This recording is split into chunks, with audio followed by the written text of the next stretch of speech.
Si al igual que yo eres lo bastante viejo para acordarte de los comienzos de YouTube, seguramente ese recuerdo consista en alguien criticando algo. Ya fueran críticos de cine, libros, videojuegos u otros vídeos de YouTube, muchos de los primeros youtubers famosos fueron, al fin y al cabo, críticos culturales. Sí, puede que la mayoría no se esforzaron mucho en razonar sus críticas. ¡Deja de hacer esos programas ya! ¡Que son perjudiciales para la salud de la gente! ¡De puta!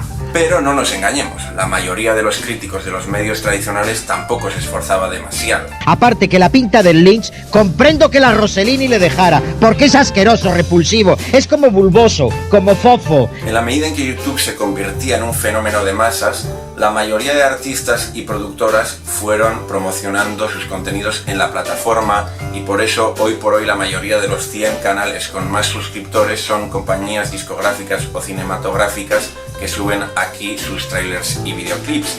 Pero incluso en esta lista encontramos no menos de 10 o 15 canales que se dedican exclusiva o principalmente a criticar contenidos ajenos.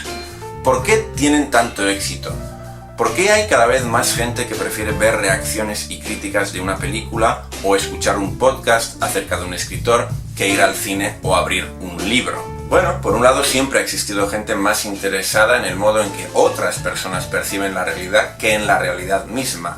Suelen recibir el nombre de antropólogos, sociólogos o psicólogos, pero seguramente todos tengamos algo de eso dentro de nosotros. Al fin y al cabo, existe una utilidad obvia en saber lo que otras personas opinan sobre algo. La influencia que han tenido los críticos y los espectadores en el arte y su negocio desde la aparición de las redes sociales ha sido inmensa.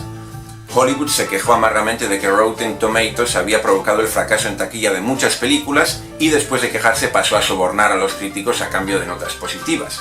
No obstante, mucha gente consumimos críticas de películas o libros que en un principio ni siquiera nos planteábamos ver ni leer, así que eso solo puede ser parte de la respuesta. Otra parte, algo más preocupante, puede ser la incipiente incapacidad que están mostrando las nuevas generaciones para consumir arte propiamente dicho. No es que no valoremos el arte, es que nuestro déficit de atención nos impide apreciarlo durante el tiempo y con la concentración suficientes. La crítica contemporánea transmitida por medios audiovisuales se presta más a esta nueva tendencia simultaneadora de tareas que el arte mismo, para el cual, a excepción quizá de la música, se requiere una atención casi plena, mientras que podemos escuchar críticas de películas, series o libros mientras paseamos, hacemos deporte, cocinamos o trabajamos. El objetivo es no perder ni un segundo de nuestras vidas entregados exclusivamente a una tarea, so pena de incurrir en el pecado de la improductividad. Y escuchar a los críticos culturales nos permite además mantenernos al tanto de las películas, los discos o los libros de moda, ahorrándonos el engorroso trabajo de ver esas películas, escuchar esa música y leer esos libros. Y es en este contexto en el que hace su aparición en YouTube España el más inesperado y a la vez el más inevitable de los críticos literarios. ¿Usted hace crítica literaria? ¿Y usted hace crítica literaria? Pues entonces siga pintando cuadros. ¿Quién eres tú para decirme a mí lo que yo tengo que criticar? Aquí no se libra nadie. Nadie. Nadie. Nadie.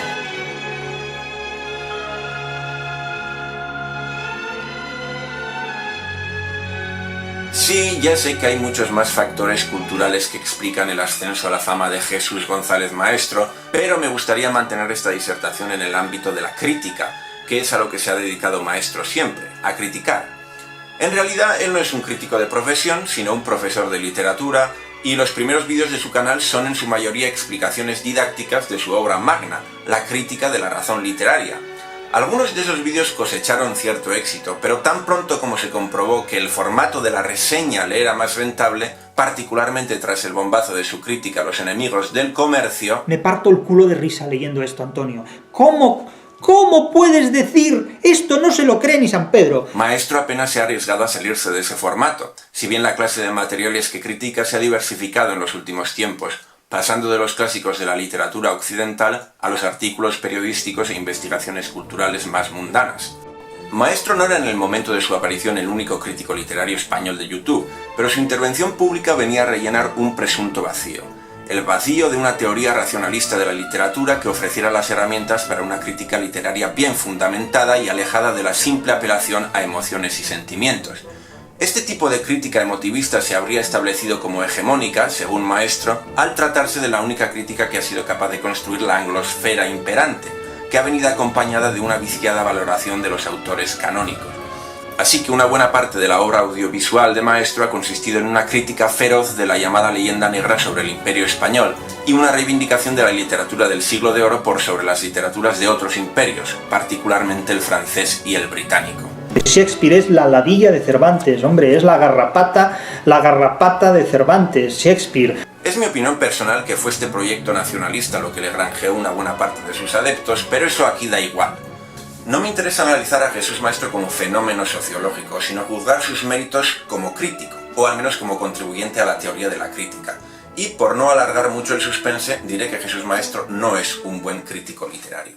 Ya he dicho que no es su trabajo, pero creo que él sí posee o debería poseer por su formación un conjunto de herramientas del que carecemos los legos para hacer buenas críticas literarias, y ya sea por impericia o por dejadez, él no las ha hecho. Primero, porque tiene una mala teoría de la crítica. Segundo, porque no es capaz de aplicar su teoría de la crítica ni en rigor ningún tipo de método a sus críticas. Y tercero y último, bueno, mejor dejar lo último para el final. Pero empezando por el principio, ¿qué quiero decir cuando digo que Maestro tiene una mala teoría de la crítica? Para mí una teoría de la crítica mínimamente audaz e interesante debe ofrecer algún tipo de criterio o conjunto de criterios prescriptivos, normativos sobre aquello que se propone criticar.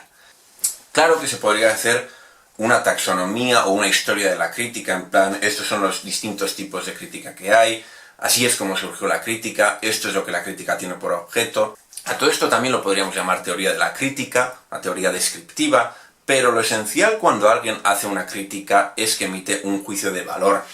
Dice, esto está bien, mal o regular. Las reseñas estrictamente descriptivas no interesan a nadie, porque para los resúmenes o sinopsis ya están las solapas de los libros. Lo más relevante de la crítica es lo normativo, lo que nos dice cómo deberían ser las cosas, no solo cómo son. De hecho, de ahí viene la palabra crítica, de cribar, de seleccionar. Y para seleccionar lo bueno de entre lo malo o lo regular, necesitamos un criterio o un conjunto de criterios siempre y cuando queramos ser metódicos. Si no decidimos dejar esa selección en manos de los gustos subjetivos de cada cual. Maestro no cree que la crítica se deba dejar en manos del gusto subjetivo y por eso busca unos criterios objetivos y pretende construir una teoría de la crítica. Ahí es donde creo que él fracasa, en identificar unos criterios sobre el buen y el mal arte. Ahora bien, antes de seguir, tengo que hacer varios incisos. Primero, alguien podría decir que una teoría normativa de la crítica debería especificar cómo debe ser una buena crítica, no cómo debe ser la obra que se propone criticar. Y en rigor es así. Una teoría normativa de la literatura o del cine o del arte en general incorpora en sí misma los criterios para hacer un buen arte y no necesita una teoría de la crítica. Los criterios para hacer una buena obra de arte y una buena crítica no tienen por qué coincidir. De hecho, yo no creo que coincidan, porque no creo que la crítica sea esencialmente arte, aunque puede tener elementos artísticos. Pero en esta disertación no me referiré a los criterios para hacer una buena crítica, para que ésta sea bella o para que cumpla ciertos requisitos metodológicos, sino a los criterios que una buena crítica debe seguir para decidir correctamente si una obra de arte es buena o mala, para emitir un juicio de valor sobre una obra artística. Segundo inciso, Jesús Maestro no utiliza el concepto de crítica como lo uso yo, y no es fácil determinar lo que significa la crítica para él. A veces emplea el término de modo intercambiable con el de interpretación, aunque es obvio que no son sinónimos. Para criticar se necesita interpretar, pero hacerlo exige un esfuerzo adicional a la sola interpretación. Claro que puede usarse la palabra crítica en muchos sentidos, pero yo la usaré aquí para referirme a los juicios de valor que hacemos sobre las obras de arte, por lo que tendré en cuenta solo lo que dice y todo lo que dice Maestro sobre esos juicios de valor, incluso aunque no emplee la palabra crítica y aun cuando emplee la palabra interpretación.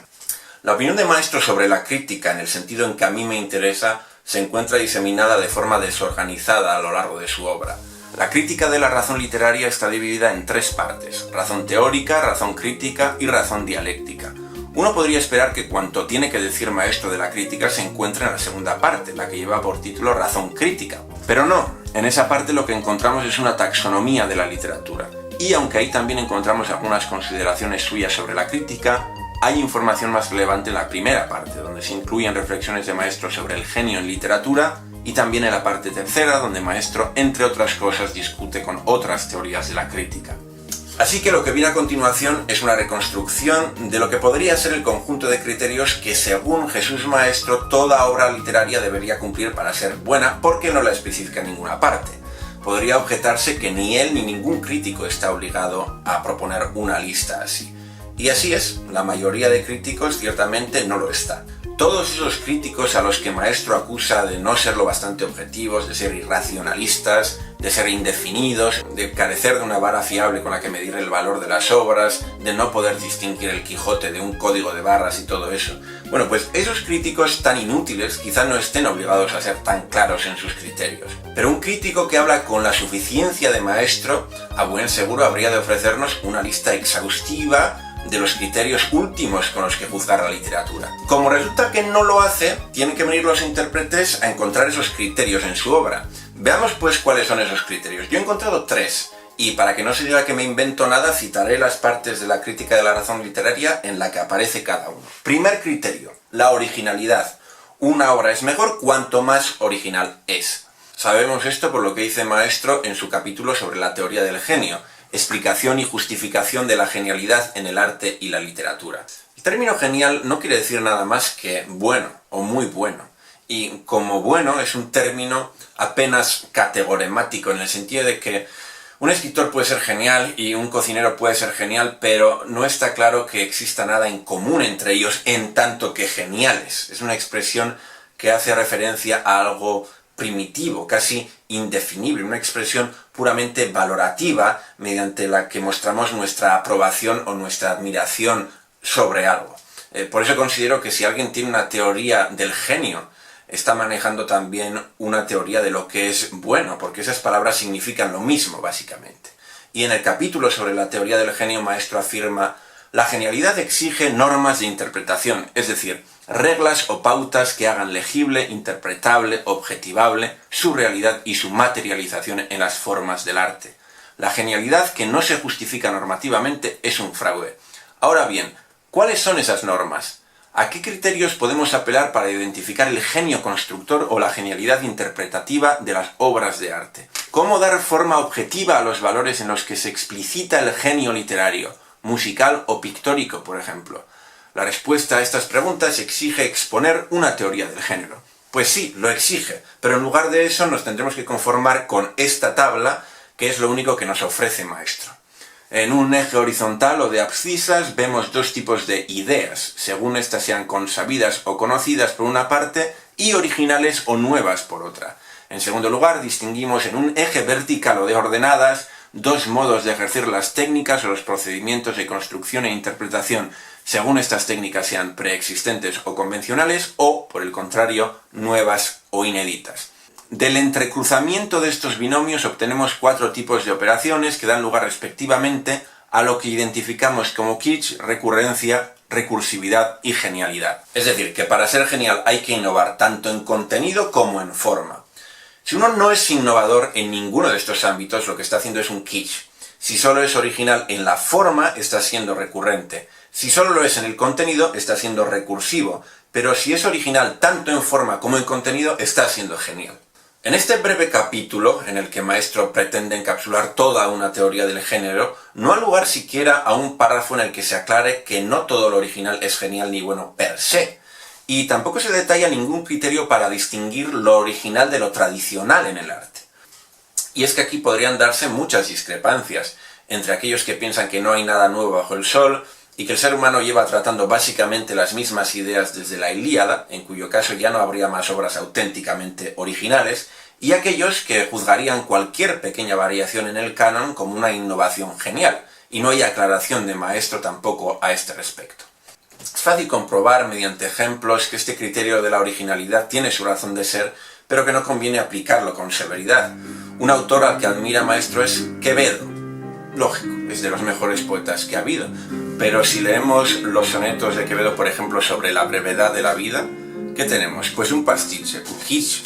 Te lees un soneto de Quevedo sobre la brevedad de la vida y casi ya te los has leído todos. Eso no quiere decir que sean malos, ni mucho menos, la mayoría son buenísimos, pero no son realmente originales. Él mismo lo dijo. Los títulos resultan muy reveladores. Enseña a morir antes. Representase la brevedad de lo que se vive, significase la propia brevedad de la vida, repite la fragilidad de la vida, prevención para la vida y para la muerte. Son una copia de otros sonetos muy anteriores, tanto en forma, porque el soneto es una estructura archiconocida y mil y una veces repetida por autores muy anteriores al propio Quevedo, como en contenido. El clásico lema del memento mori, el tempus fugit, el motivo barroco del desengaño, todos estos son temas en los que Quevedo tampoco fue nada original, se limitó a seguir la corriente de sus contemporáneos. O consideremos también El Buscón, una de mis obras favoritas y otra de las mejores escritas en español, pero que resulta ser un kitsch de la novela picaresca como El Lazarillo de Tormes o El Guzmán de Alfarache. Maestro podría objetar que la forma de un soneto de Quevedo no consiste únicamente en la rima y en la métrica, sino que entran también en juego las formas gramaticales con las que Quevedo construye sus frases, las formas de lenguaje. Bien, ahí es precisamente donde habría que hilar más fino, donde se requieren más explicaciones que las que ofrece Maestro en este breve capítulo, donde por alguna razón se incluyen más ejemplos musicales que de literatura. Pero, en resumen, cuando una obra nos hace pensar en algo por primera vez, generalmente lo valoramos de forma positiva. Así que la originalidad debe ser un valor en el arte, pero, según lo dicho, no constituye una condición suficiente ni necesaria, así que necesitamos más criterios. Vamos pues con el segundo criterio de Maestro, el racionalismo y la desmitificación. Jesús Maestro dice que una obra de arte incomprensible no es ni puede ser una obra de arte. Y bueno, esto más que un criterio de valoración parece un criterio de demarcación del arte, ¿no? Lo que no es inteligible no es solo que sea malo, sino que no es arte. Aunque supongo que decir que una obra artística no es realmente arte es la forma más despectiva y directa de decir que se trata de una mala obra. Pero, de hecho, hay grados de inteligibilidad y comprensibilidad de una obra, así que, según este criterio de Maestro, cuanto más inteligible es una obra, mejor obra es.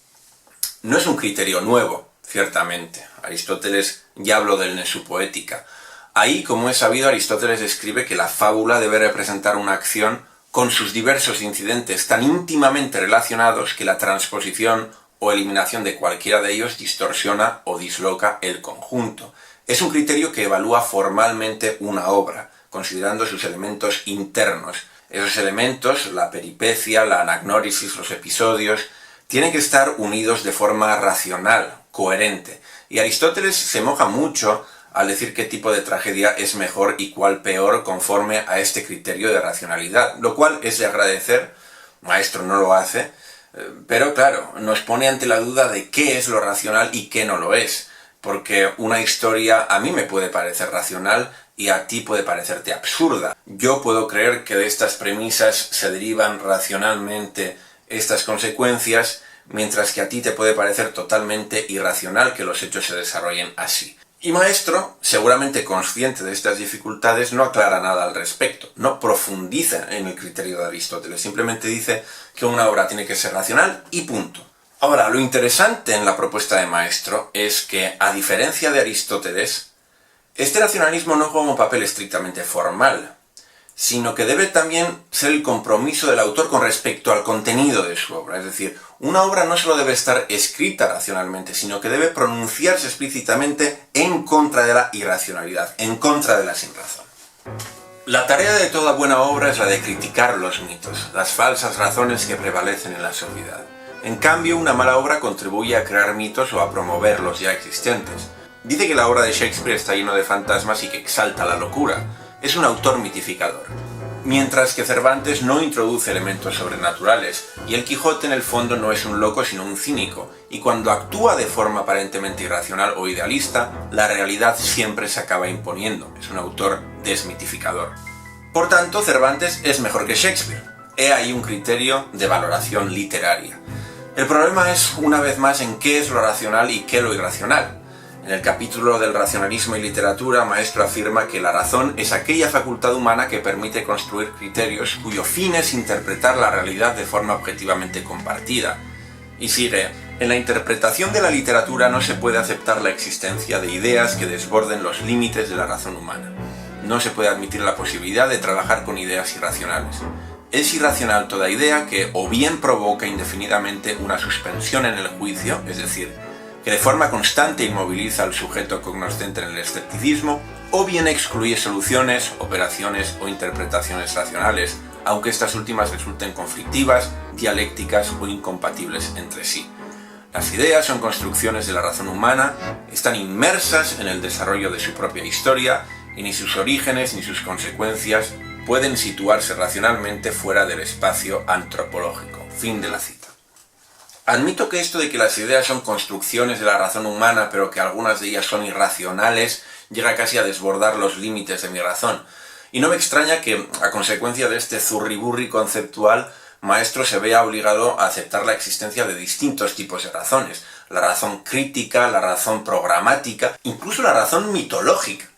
Sí, la razón y el mito, que se nos presentan en un principio como dos enemigos irreconciliables en el pensamiento de Maestro, aparecen unidos en este sintagma, la razón mitológica, aunque él se apresura a aclarar que esta razón es irracional, otra vez esto de la razón irracional, por su carencia de fundamento científico. Y esto último da una pista de la dirección a la que apunta el criterio de racionalidad de Maestro.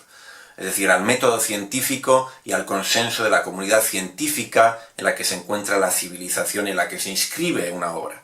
Luego pueden existir contra esa razón científica otro tipo de razones, la razón dogmática, la razón mitológica, es igual. La que importa de verdad es la razón científica. Este criterio tiene, entre otros problemas, el que surge a la hora de valorar las obras cuyos autores carecían de una noción contemporánea de razón y de ciencia y que al mismo tiempo son consideradas obras cumbre de la literatura.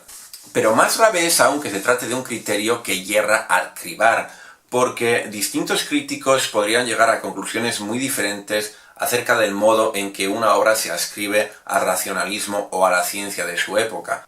Por ejemplo, Maestro considera que Shakespeare es un autor mitómano y Cervantes un desmitificador porque, según nos dice, un espectro ha sido el guionista de la principal escena metateatral del drama shakespeariano. Está hablando de Hamlet. Cervantes, por su parte, en la Numancia, desmitifica el valor del más allá luminoso, interponiendo un doble escenario, una desmitificadora escena metateatral entre los hombres y los dioses. Cervantes seculariza la tragedia y la modernidad, Shakespeare nos divierte. Su teatro no sobrepasa los límites del antiguo régimen. Claro, Maestro pasa por alto el pequeño detalle de que en la Numancia Cervantes hace que un hechicero resucite a un cadáver para que revele el destino de la guerra. Yo no considero que esa decisión de Cervantes sea anticientífica, ni pienso que por ello la Numancia pierda un ápice de su valor, porque sé diferenciar una obra artística de un artículo científico. Ahora, si la sola presencia de un ser sobrenatural como un fantasma en Hamlet implica que se trata de una obra que está hecha solo para divertir y que no tiene calidad, entonces la Numancia, que incluye un cadáver parlante, también está hecha solo para divertir y no tiene calidad. E insisto, el problema no es que Maestro emplee una doble vara de medir, que la emplea, sino que el criterio del racionalismo y la desmitificación se presta a interpretaciones mutuamente contradictorias, así que necesitamos algún criterio más. Vamos a por el tercero y el último, la libertad y el criticismo. Maestro considera que una obra no puede dedicarse a hacer proselitismo. Esto puede parecer contradictorio con el criterio que acabamos de referir, según el cual una obra debe hacer apología de la razón y la ciencia. Pero Maestro considera que, ante todo, una obra debe ser libre, en el sentido de que no debe servir a ningún programa ideológico, político, religioso o cultural. Según su tonitruante y elefantiásica definición de la literatura, esta se abre camino hacia la libertad, o sea que por definición la literatura es un ejercicio liberador. Siguiendo esta idea y convirtiéndola en un criterio de valoración, podemos decir que la buena literatura es aquella que no se deja reprimir por la censura o las convenciones sociales de la época en que se escribe, y o resulta liberadora en tanto que critica la represión literaria o social imperante. Simétricamente, la mala literatura es aquella que se deja censurar y se conforma con cumplir las normas de la época y o participa activamente de la censura y la represión. Volvamos a Cervantes para ilustrar este criterio. Maestro afirma que el Quijote de Cervantes es una literatura crítica y el Quijote de Avellaneda es una literatura programática o imperativa. ¿Por qué? Porque, como Maestro repite una y otra vez, el Quijote de Cervantes no es soluble en agua bendita, es decir, en el fondo es una obra atea crítica de la religión y de la Iglesia católica, lo cual tiene mérito en su época y parece satisfacer el criterio del criticismo y la libertad. Por un lado, formalmente no se adscribe a las modas y las reglas establecidas en el siglo XVII, es decir, el Quijote rompe esquemas, se abre camino hacia la libertad y además rechaza la autoridad represiva de la Iglesia católica. En cambio, el Quijote de Avellaneda es mucho más conformista, no es realmente crítico con la sociedad, sino que utiliza el personaje de Quijote para ridiculizarlo, desposeerlo de todo valor transgresor y legitimar el poder social de la Iglesia. Y bien, es cierto que muchos autores y movimientos artísticos han definido su aportación al arte como un ejercicio liberador, como una superación de los límites establecidos por las normas del buen gusto o los tabúes morales. Más en general, el arte ha jugado su papel en los movimientos socialmente liberadores de la historia, pero también en los movimientos liberticidas. Y una vez más, a falta de una definición clara de lo que la libertad es, este criterio nos deja ante la duda de qué obras literarias defienden la libertad y cuáles no. Por ejemplo, a mí me parece que Bertolt Brecht es un autor que criticó la sociedad que le tocó vivir. Y, en cierto sentido, creo que también defendió la libertad. En cierto sentido, yo no creo que la libertad sea un valor absoluto que haya que defender de forma indiscriminada, pero, en un sentido significativo, sí creo que Brecht promovió la libertad. Pero a Jesús Maestro no se lo parece. En el capítulo que dedica a Brecht le concede haber sido un autor racional, exento del pecado imperdonable de introducir fantasmas en sus obras. Pero según Maestro no fue un autor crítico porque asumía dogmáticamente la verdad del marxismo. Es decir, Brecht servía a un programa político, a una ideología, el marxismo, y eso lastró gravemente la calidad de su obra. En sus propias palabras, Bertolt Brecht se comporta de forma completamente acrítica cuando, como dramaturgo, se enfrenta a sus enemigos ideológicos y se sirve de una literatura programática e imperativa con objeto de hacer triunfar al marxismo como modelo ortodoxo y definitivo del arte. El problema que veo aquí es que cada vez que criticamos alguna postura, estamos tomando partido por alguna postura opuesta, es decir, al tiempo que criticamos simultáneamente defendemos. De este modo, al ser críticos somos a la vez dogmáticos porque basamos nuestra crítica en la creencia de que la realidad es de una determinada manera. Entonces, si ver la realidad de una determinada manera es tener una ideología, entonces toda obra es ideológica. Y por muy crítica que sea una obra, siempre estará sentada en algún programa ideológico. No existe, pues, ninguna literatura enteramente libre de ideología ni enteramente crítica, porque toda obra es dogmática o imperativa en algún grado. Dice Maestro, el teatro de Brecht informa acerca de lo que su autor piensa ideológicamente sobre la burguesía, pero no sobre lo que la burguesía es real y efectivamente. Y sigue, Brecht se articula sobre una falacia explícita. El poder político de la clase burguesa es el causante de la miseria del mundo. La simpleza de esta argumentación, que exige un profundo razonamiento, hoy resulta infantil. Claro, para Maestro la burguesía es de una determinada manera, para Brecht de otra. Para Maestro, el poder político de la burguesía no es el causante de la miseria del mundo, pero para Brecht sí, y es de suponer que para muchos críticos marxistas también. Entonces, para Maestro, las obras de Brecht son malas y para los críticos marxistas buenas. Pero esta diferencia de juicio solo consiste en que para Maestro el marxismo es una ideología falsa que no representa la realidad, mientras que para los críticos marxistas el marxismo, sea o no una ideología, sí representa en un grado fidedigno la realidad misma. Es una diferencia de juicio sobre el mundo, no sobre Brecht y su obra. Entonces, el problema de este criterio es, una vez más, la indeterminación normativa que depara a los diversos juicios que emanan del mismo. Yo entiendo que este fenómeno es, hasta cierto punto, inevitable. Creo que nuestras críticas y valoraciones artísticas están influidas en una medida no pequeña por la idea que cada uno tenemos sobre el mundo.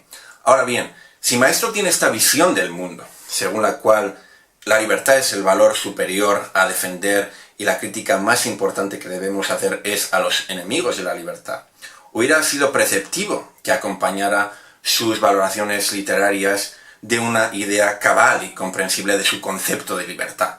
El problema es que, al igual que su concepto de razón, el concepto de libertad de Maestro está definido de tantas formas diferentes a lo largo de toda la crítica de la razón literaria que resulta imposible emplearlo de modo sistemático a la hora de aplicar este criterio de valoración literaria.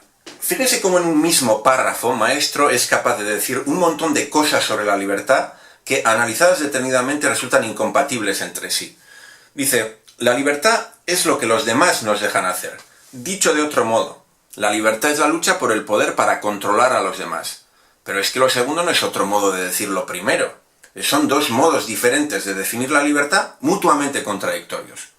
Luego dice, la política es la organización humana del poder, es decir, la administración estatal de la libertad. Pero en otro capítulo, precisamente en el que aborda el problema de la ideologización en la literatura, afirma que la cultura se ha puesto hoy al servicio de la política y no de la libertad. Pero bueno, si la política es la administración de la libertad, ¿cómo podemos ponernos al servicio de la libertad sin ponernos al servicio de la política? Es verdad que en cierto punto Maestro despliega una taxonomía de la libertad, una especie de tríada de sentidos que atribuye ese concepto, la libertad genitiva, la dativa y la ablativa, pero en el resto de su obra se permite emplear ese concepto sin aclarar en qué sentido está usándolo, como si más allá de esos tres sentidos existiera un uso común, preteórico, intuitivo de la libertad. Todos sabemos más o menos a qué nos referimos cuando hablamos de libertad, ¿no? Pues más o menos sí, pero cuando entramos en detalles nos damos cuenta de que no, de que es un concepto muy confuso y que si pretendemos elevar a categoría de valor artístico y literario supremo, como algo que toda obra debe defender, necesitamos elucidar de forma mucho más precisa a como lo hace, en mi opinión, el profesor Jesús Maestro. He dicho que había tres razones por las que Maestro me parece un mal crítico. La primera era que no tiene una buena teoría de la crítica y hasta ahora he tratado de explicar por qué me lo parece. La segunda razón es que Maestro no aplica su teoría a sus propias críticas literarias. Y ahora brevemente trataré de demostrarlo, pero por resumirlo, cada vez que Jesús Maestro dice algo así como esta es la interpretación de la obra X según los presupuestos de la crítica de la razón literaria, miente. Lo que en realidad quiere decir es que es la interpretación de la obra X según su opinión personal, sus ideas políticas, su sensibilidad subjetiva, etc. Pero no sigue de forma metódica y sistemática ningún presupuesto escrito en la crítica de la razón literaria. Pasa lo mismo con su canon de la literatura universal. En la edición digital de la crítica de la razón literaria, Maestro incluye una lista de las 30 obras más importantes de la literatura universal. La selección, así como la exclusión, se basa en un criterio gnoseológico de originalidad primigenia. Lo que en estas obras está conjugado, material y formalmente, nunca antes lo estuvo en otras. Pero es obvio que muchas de estas obras, que él considera geniales, no pasan por el filtro de su propia teoría de la crítica. Empecemos por las primeras obras. 1. Ilíada y Odisea. Esto es algo tramposo porque son dos obras muy diferentes. Antiguo Testamento, que es un conjunto de textos de distintos autores, y Divina Comedia. Todos estos son relatos míticos, mitología. No superan el criterio de la desmitificación y la racionalidad. Porque aunque puedan tener cierta racionalidad y consistencia internas, si empleamos el racionalismo en el sentido cientificista en que lo hace Maestro, estas obras son irracionales, acientíficas. Es más, promueven la irracionalidad y el mito. No solo eso, sino que además son obras proselitistas y dogmáticas, porque se ponen al servicio de una religión, de una cultura, de una cosmovisión de modo totalmente acrítico. Bueno, son obras críticas con formas enemigas de entender el mundo, pero como hemos dicho, toda crítica involucra una forma de ver el mundo, y estas obras defienden dogmáticamente una forma de ver el mundo. La forma helénica de ver el mundo, la forma judía de ver el mundo, la forma católica de ver el mundo, en fin. Entonces son obras que Maestro incluye en su canon universal cuando no superan al menos dos de los criterios que reivindica Maestro en su propia teoría de la crítica. Después Maestro incluye en su canon tanto el Decamerón de Boccaccio como los cuentos de Canterbury de Chaucer. Pero los cuentos de Canterbury son originales en forma y contenido según el primer criterio que hemos establecido, o son al fin y al cabo un pastiche o una recurrencia o una recursividad precisamente del Decamerón de Boccaccio. Los cuentos de Canterbury a mí me encantan, pero varios de ellos son versiones de cuentos del Decamerón y no son originales ni en forma ni en contenido. Y hablando de los cuentos de Canterbury, cualquiera que los haya leído sabe que están plagados de prototipos sociales, o el fraile, el bulero, el alguacil. Y esto no tendría nada de malo si no fuera por la crítica devastadora que ha dirigido Maestro a los prototipos sociales de Brecht, como ya hemos visto. A Maestro le parece intolerable que Brecht caricaturice a los burgueses, que los presente como personajes mezquinos y ridículos. Eso le parece a Maestro síntoma de una visión ideologizada y radicalizada de la realidad. Pero sobre los cuentos de Canterbury dice Maestro, la incorporación a la literatura de prototipos humanos, implicados directamente en actividades y profesiones exigidas por las formas de vida que surgen con la constitución y desarrollo de los estados modernos, confiere voz pública y crítica a aspectos y dimensiones vitales hasta entonces silenciados y francamente insólitos en todas las artes. Pero entonces, ¿en qué quedamos? ¿Incorporar prototipos humanos a la literatura es crítico o acrítico? ¿Es bueno o malo? Podríamos seguir buscando inconsistencias en la lista de obras canónicas de Maestro, pero hay que admitir que no tendría mucho interés hacerlo. y seguramente sea demasiado exigir una coherencia plena entre los criterios establecidos en la teoría de la crítica y la selección de un canon, sobre todo porque, como ya he dicho, esos criterios no están explicitados en ninguna parte y ello explica que Maestro no haga un uso consistente de ellos. Quizá tenga más interés referirse a las críticas literarias de Jesús Maestro. Él ha legado muchas en la segunda parte de su obra, en La Razón Crítica, y otras las ha publicado en su canal de YouTube.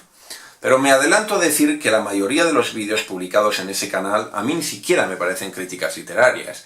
Y no me refiero a los vídeos que se dedican a la exposición de su teoría literaria, sino a los que abordan exclusivamente una obra o un autor. A mí me parecen más bien comentarios de texto, discursos o disertaciones. No tiene nada de malo hacerlo. Me parece una forma totalmente legítima de pasar el tiempo, el reflexionar en voz alta sobre lo que una lectura nos sugiere, grabarse a uno mismo haciéndolo y subirlo a YouTube. Una actividad muy sana y noble, pero, en mi opinión, eso no es hacer crítica literaria. Está relacionado, no cabe duda, con la crítica literaria. Pero esos vídeos o los guiones que emplea Maestro para ellos no responden a las características que comúnmente atribuimos al género de la crítica. Son, como ya digo, comentarios, disertaciones o discursos. Incluso podríamos llamarlos interpretaciones. Pero, como ya he dicho, aunque Maestro emplee las palabras crítica e interpretación de forma intercambiable, no son lo mismo. Y, en rigor, emplear la lectura de un libro como pretexto para hablar sobre cualquier tema de actualidad, de política o de filosofía, como suele hacer Maestro, tampoco es la interpretación de un libro. Una interpretación de una obra implica tratar de entender y explicar qué es lo que el autor quería decir con esa obra. No relatar la diversidad de ideas y reflexiones más o menos ingeniosas que esa obra nos ha provocado, que es a lo que se dedica Maestro las más de las veces. Por ejemplo, Maestro dedicó más de 20 vídeos, de más de 1 hora cada uno, a criticar 100 años de soledad, uno por capítulo, si no recuerdo mal. Y algo parecido hizo con Crimen y Castigo. Ya la extensión de esta crítica debería movernos a sospecha, porque una crítica debería tratar de ser breve, de sintetizar. Si alguien dedica 20 horas a hablar de un libro, que insisto, no tiene nada de malo, lo más seguro es que se esté dedicando a comentar el libro o a reflexionar sobre él, pero no a criticarlo. Pues bien, en uno de esos vídeos Maestro viene a decir que el coronel Aureliano Buendía es una representación de Simón Bolívar y que los 100 años de soledad del título de la obra de García Márquez hacen referencia a los 100 años de separación respecto al Imperio Español que llevaban los países latinoamericanos tras su independencia. Los 100 años sin España, que eso es el sentido fundamental de la novela de Gabriel García Márquez. 100 años de soledad son 100 años sin España. Ahora, estas reflexiones no son el fruto de un esfuerzo interpretativo de Maestro. Si se hubiera dado a la tarea de identificar el personaje histórico en que está inspirado Aureliano Buendía, no le habría costado ni 5 minutos encontrarlo. Lo de Bolívar es un paralelismo que encuentra el propio Maestro entre un personaje de ficción y un personaje histórico, partiendo de las ideas que él tiene del mismo, no de las ideas de Gabriel García Márquez. Pero el mérito de una interpretación consiste precisamente en ponerse en la mente del autor, lo que decía Schleiermacher, ¿no? Introducirse en la dimensión social e individual del autor para comprenderlo, que es en suma lo mismo que hacemos en nuestra vida cotidiana para comprender los mensajes que emiten nuestros interlocutores. Asumir que hay una mente con unas ideas que intenta transmitir. Pues ven, aquí en estos vídeos no se aprecia ningún esfuerzo por entender lo que pasaba por la cabeza de Márquez cuando escribió su novela, las condiciones sociales del lugar en que la escribió. Todo esto se ignora a mayor gloria de la teoría filosófica política de Jesús Maestro, según la cual lo peor que le ha pasado jamás a cualquier país latinoamericano es el haberse independizado de España. Y hablando de política y hablando de España, hemos establecido antes que, conforme a la teoría de la crítica de Maestro, la literatura no debe servir a ningún programa político. Y entre esos programas que la literatura debe evitar se encuentra explícitamente el nacionalismo. Vamos, que según Maestro, una obra literaria, si ha de ser buena, no puede ser nacionalista, porque el nacionalismo es una de esas ideologías que, según la opinión personal de Maestro, no representan la realidad, y por ello la literatura nacionalista es mala. Bueno, creo que el chiste se cuenta solo, ¿no? Que para Maestro una autora como María Elvira Rocaberrea sea una de las mejores escritoras contemporáneas en español. María Elvira Rocaberrea en este libro se nos manifiesta como una de las narradoras más importantes que la lengua española ha dado contemporáneamente. Cuando su obra, tanto la estrictamente literaria como la presuntamente histórica, son nacionalismo en vena, muestra que Maestro es incapaz de aplicar sus propios criterios de valoración. Es más, Si Maestro considera que el nacionalismo es una ideología tan rechazable, no debería emplear criterios nacionalistas para juzgar obras literarias, muchas de las cuales, sin ninguna pretensión nacional, que Maestro condena o eleva a los altares, dependiendo de cómo sale parada de ellas la nación española, según su particular punto de vista. Por un lado, la literatura española, por otro lado, todas las demás. Cuando hablamos de literatura, hablamos de España. Es imposible hablar de literatura sin hablar de España. Quienes encuentran graciosos estos comentarios pueden preguntarse, bueno, ¿y qué tiene de malo que Maestro diga lo que quiera en su canal de YouTube? O en la crítica de la razón literaria, donde también abundan estos exabruptos. Es más, podríamos preguntarnos qué necesidad hay de seguir un método en la crítica literaria. ¿Por qué cribar o limitar los pensamientos que cruzan nuestra mente cuando leemos algo? Y no decir todo lo que se nos ocurra confiando en nuestra intuición. Bueno, hay gente que ha abogado por este procedimiento. Ahí está Feyerabend y su máxima de que todo vale, ¿no? Everything goes.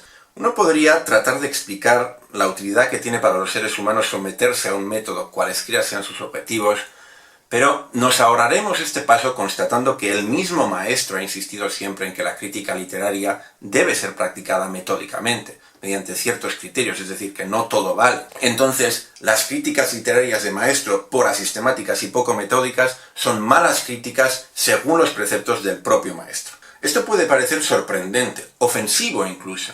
¿Cómo puede ser que Maestro haga malas críticas literarias si ha dedicado su vida a escribir sobre crítica literaria? Bueno, quizá ayude a comprenderlo el que Maestro no lea críticas literarias escritos por otros críticos. Yo no leo reseñas de libros, ni de los míos, ni de los demás. Me parece muy útil la labor de reseñadores, traductores, intérpretes y demás agentes transductores. Es una labor muy útil y muy respetable. Pero entre el original y el intermediario me quedo con el original. Hay muchas cosas respetables que no me interesan, para nada, entre ellas lo que digan los demás. Esta era la tercera y la última razón que me guardaba para explicar por qué Maestro es un mal crítico. Porque no dialoga con otros críticos. Debe entonces sorprendernos que Maestro no haya aprendido a escribir críticas literarias si se niega a leer ninguna que no haya escrito él. Y no me refiero solo a lo que confiesa en este último vídeo que he pasado, sino a su actitud en general. ¿Cuándo Maestro ha discutido realmente con alguien acerca de sus ideas o se ha enfrentado a alguien en una entrevista que no sea un masaje con fines promocionales o por motivo de la presentación de un libro? Quizá la única vez en que se haya expuesto a ello fue cuando presentó la crítica de la razón literaria a los buenistas, y tan pronto como algunos de ellos manifestaron ciertas reticencias sobre algunas tesis de Maestro, este rompió rápidamente cualquier amarra que lo uniera al materialismo filosófico y hoy por hoy anda pontificando contra la filosofía y los filósofos en general.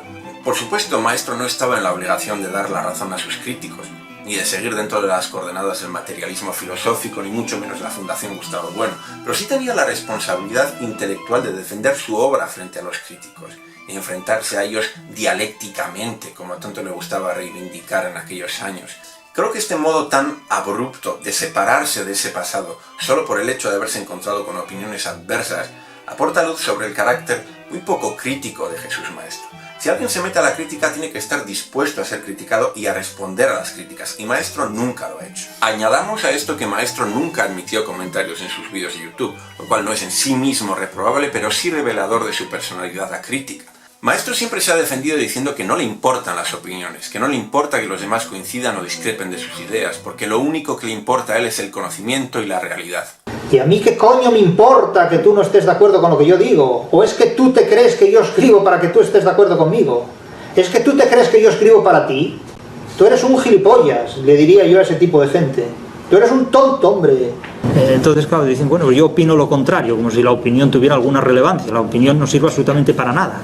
Pero claro, el conocimiento y la verdad nos importan a todos. El problema es que en nuestra modesta condición de humanos no contamos con ningún acceso garantizado al conocimiento.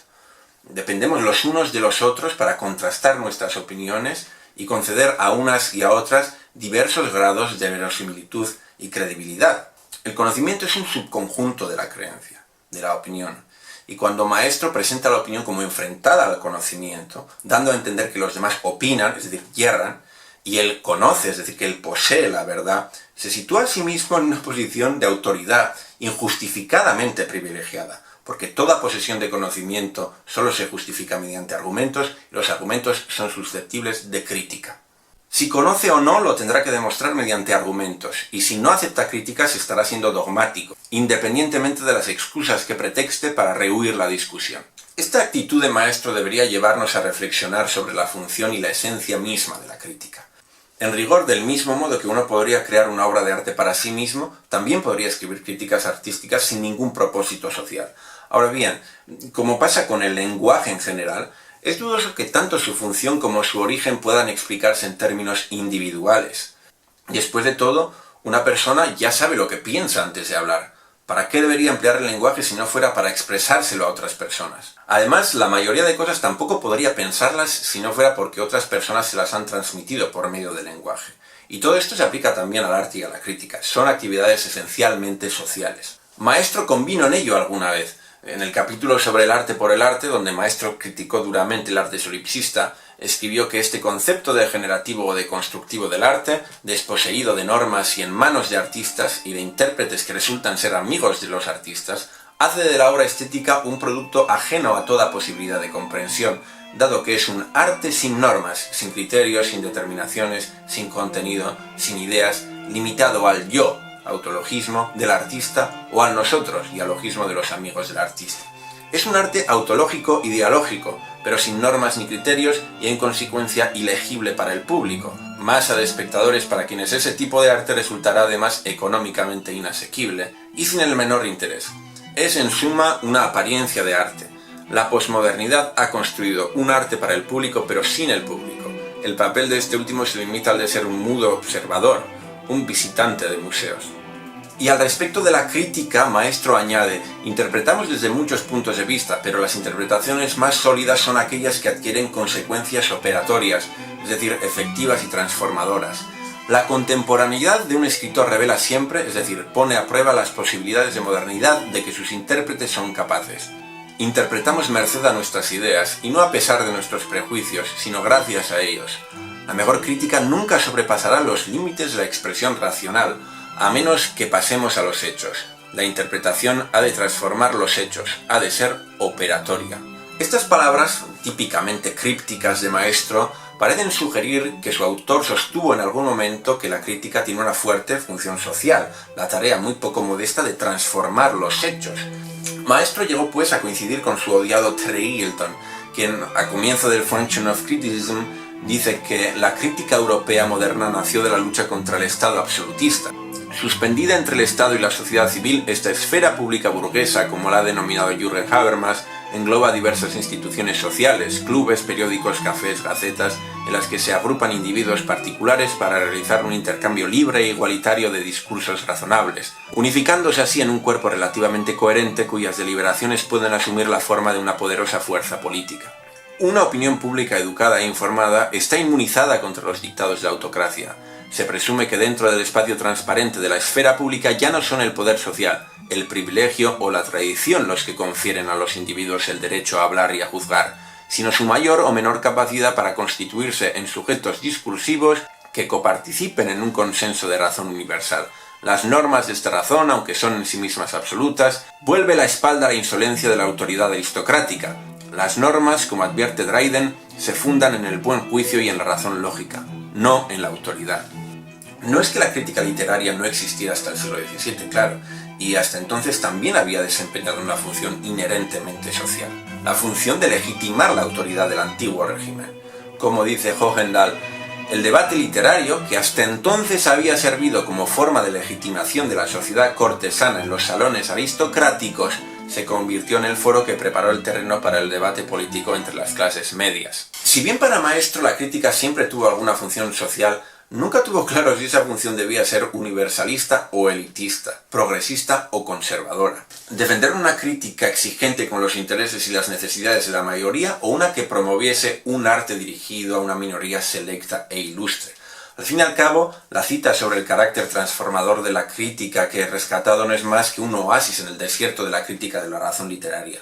Lo cierto es que Maestro nunca desarrolló una concepción política y socialmente comprometida de la crítica, y por tanto no es de extrañar que sus críticas ferozmente políticas en origen se fueran disolviendo poco a poco en la nada más absoluta y acomodándose a un pensamiento cínico y burgués. Quiero decir, ¿cómo habría juzgado el maestro de hace 10 años una obra como Una filosofía para sobrevivir en el siglo XXI? Que esto es basura impresa, ni más ni menos. Y hubiera sido un juicio atinado, pero al menos este libro, tan mísero en contenido y forma, posee la rara virtud de desenmascarar la miseria de la obra previa de su autor. Constituye una importante advertencia del cul-de-sac en que deviene toda concepción apolítica del arte y de la crítica. Y es la concepción que más abunda hoy, en la que entiende el arte como un depósito de genios y genialidades individuales y la crítica como una forma de descartar o destruir a quienes no son lo bastante buenos. La figura del crítico y no su argumentación toma aquí el papel protagonista. En lugar de argumentar y convencernos sobre qué es lo que tiene de bueno y de malo una obra, la destruye de la forma más ingeniosa y artística posible, sustituyendo al artista original o alzándose como uno aún más habilidoso. El crítico entra así en lucha en el mercado del arte y de la crítica como un competidor más, y deberá competir por la atención y el tiempo de los espectadores, muy consciente del gran poder de captación que tienen las críticas destructivas, siempre más fáciles de escribir y divertidas de leer. En consecuencia, las críticas tienden a incidir más y más en el histrionismo y la egolatría de su autor, dejando a un lado su responsabilidad didáctica. Esta es hoy la miseria de la crítica. En lugar de constituir una dialéctica constructiva con el arte, ayudándolo a interpretar la sociedad, contribuyendo así a su mejora, los críticos compiten con los artistas y con otros críticos en busca de atención y dinero, hasta acabar convertidos en la misma clase de mercachifles que criticaron en algún temprano momento de sus carreras en atención a sus escrúpulos deontológicos ya traicionados. Y creo que por eso los primeros críticos de YouTube, por más que sigan fascinándonos nostálgicamente, han envejecido tan mal, pues resulta evidente su nulo valor crítico. Algunos de ellos nos avergüenzan por el modo injustificadamente destructivo en los que criticaban diversas obras. Hoy por hoy aún mucha gente sigue consumiendo este tipo de contenido, pero es difícil creer que lo haga para instruirse o sacar de él nada de provecho. Esta crítica es un producto de entretenimiento más, e inhibida de toda función social, solo puede apuntalar un arte conformista y enajenador. En palabras de Eagleton, la crítica moderna nació de una lucha contra el Estado absolutista. A menos que ese futuro se defina ahora como una lucha contra el Estado burgués, pudiera no tener el más mínimo futuro.